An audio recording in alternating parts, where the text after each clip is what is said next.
You know, I think probably the best way to fight for the American dream is to remember some lessons that our parents taught us, because those are the people who won us the American dream. And ultimately, if we don't act like them for our kids, it's not going to be there for them. So, I remember a lot of lessons from my parents, but I'll tell you one. I remember my mom when she was telling me when I was a kid about a time when her family was doing pretty well when her dad was an immigrant.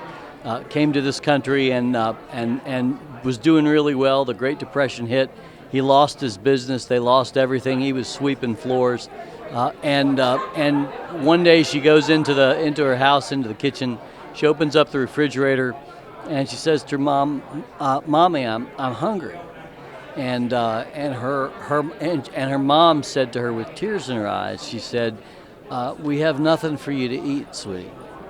And you know what I remember most about her telling me that story, other than just picturing my mom with as a kid with hunger in her stomach, is she told me about how the day her dad came home and had a big smile on his face because President Roosevelt had put him to work through the WPA.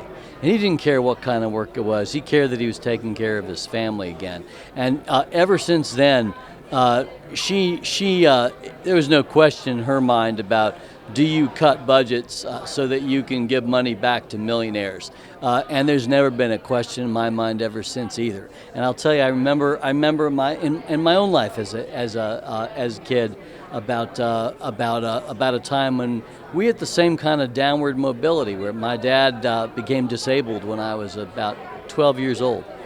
And we went from being, again, pretty solidly middle class, moving into upper middle class, pure American dream, just what everyone hoped for I'm sure my grandparents hoped for their son.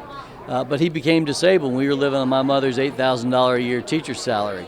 And it's an amazing thing that one of the things that came through with us is that someone told my dad, all those years that you've paid into Social Security, there's this thing called Social Security disability.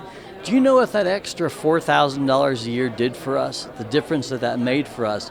I will never forget that. When I pay my Social Security checks, when I pay my taxes every month, and I pay that extra piece for Social Security, I remember what it was like, that difference of that $4,000 that made in our lives. That was an extra 50% to our family income. Do you think I begrudge that insurance policy that we take through our taxes?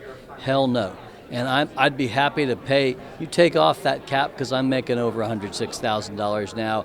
I'm happy to pay my fair shares because I want to pay it forward. That's what the American dream's about.